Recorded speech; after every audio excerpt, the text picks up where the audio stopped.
If you have tight hamstrings, hip flexors, and quad, the next stretching exercises are great for you. One of my knees stays behind me. I step forward with the other leg, and slightly I push my knee out, and I push my hips forward. So I'm gonna have one of my hand on the hips, other hand on the knee. I lean forward, and I push knee slightly out, and I look up. What I don't want to keep my hips over my knee level. More here I feel less quad and hip flexors. If I push forward and push my knee slightly out, I'm gonna feel more. And I'm gonna wait a few seconds there, so I'm gonna push forward. Inhale, push my knee out, and I tense my groin area. Few seconds. Keep it tight, and when you release, sink deeper. Tense it up again. Sink deeper.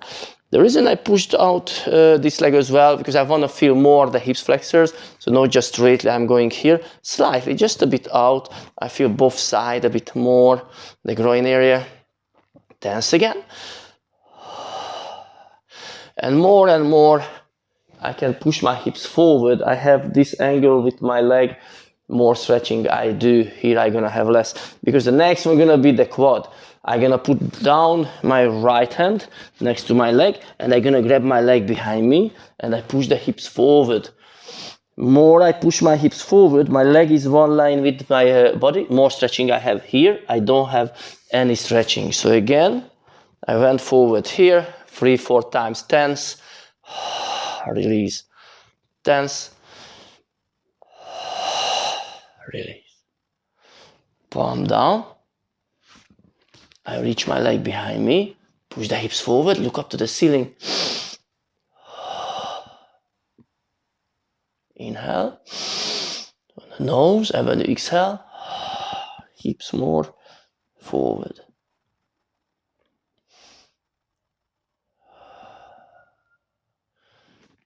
You lean back, leg straight, and you reach your toes without bending the knee. Back is straight. I try to touch my shoulder blades together, so I'm not arching the back. Not my head goes to my knee.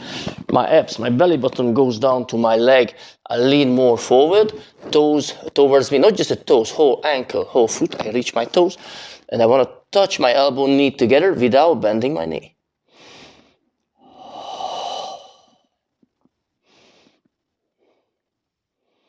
For 5-10 seconds I am holding, and every exhale bit, I sink deeper a bit.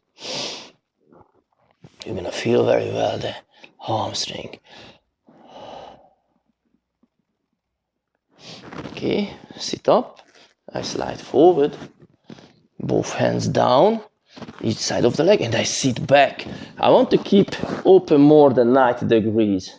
And I lean forward from here, or if I can, I lean forward from here, knee straight, and I lean to my leg. If you need, pose yourself with the other hand, do it. Even you can lift the hips, push slightly forward, and lean towards the leg. Knee straight again, try to reach your toes, your foot.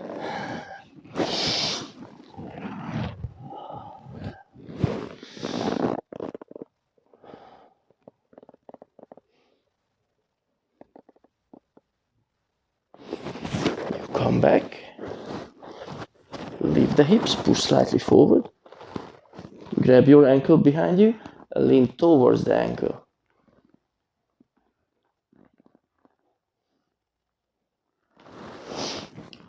Come up to the middle, both hands down, each side of the leg, knee down, and just push your leg forward, feel a bit more the hamstring, toes pointing towards you. Even you can come up to the other leg, go lower a bit.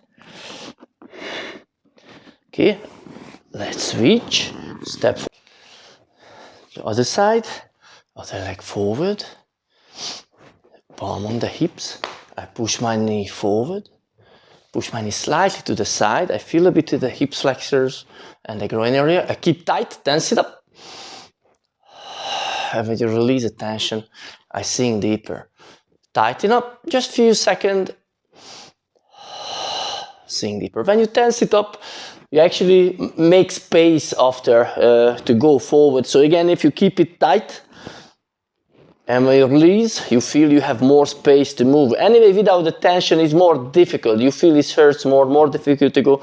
But if I keep tight, I make space. Because when I lose, still I feel, oh, still I have a little room to move forward. Palm on the mat, other hand behind me, I reach my foot, and I push my hips forward. Again, knee is not under the hips. My hips closer to the mat is better, and I keep my foot behind me. I don't have to pull my heel to my bum. I'm just holding here and keep pushing forward. Look up to the ceiling. Chest is straight. Chest is up. And I go back again. 1. I lean forward. I try to reach my toes. My back is not arched. I try to keep straight as much possible, and I try to push my belly button to my leg. Instead of my head approaching to the knee, my abs goes to my leg. I'm gonna get my toes, not just the toes, so not the toe is the key, it's more the ankle. The ankle is moving backward. If I'm activating the ankle, I have good ankle mobility. Yeah, I'm gonna feel even my hamstring much better. If my ankle getting tight, my hamstring is getting tight as well, but affects the whole posture. So I'm gonna grab the toes, pull it back, and touch elbow, knee together.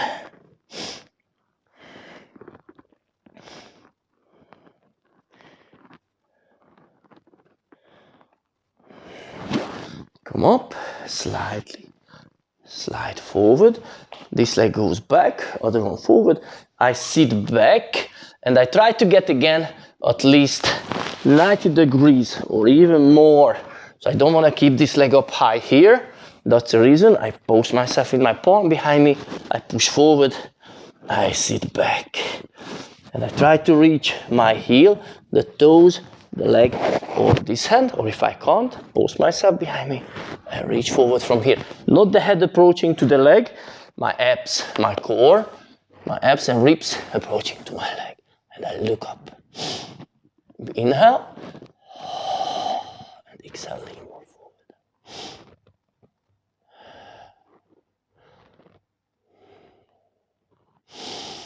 Inhale. Exhale. I lean back, push slightly forward. I grab my ankle behind me. I lean back. I'm gonna feel a bit more the hips here as well, opening more a bit. Good. I'm gonna close. I'm gonna turn. 1. I just sit up. And 2, each leg. I turn. I'm gonna grab the ankle, have a straight posture. This knee down, 90 degrees, 90 degrees. Here as well, a zigzag sit, and I open and 2 again. Open and close, 1 and 2. 8, 10 times. You're gonna open the hips really well. If you feel tight hips, it's a very good drill to make it open. Very simple and very effective.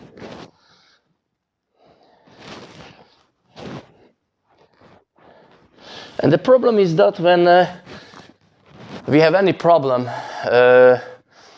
stiff shoulders, back, neck, sometimes even overcomplicating things. What should I do? Sometimes the most simple thing would bring the best benefit. Just like with the hips, if the hips tight, these movements are very good. It's very good for the hamstrings and to the quad.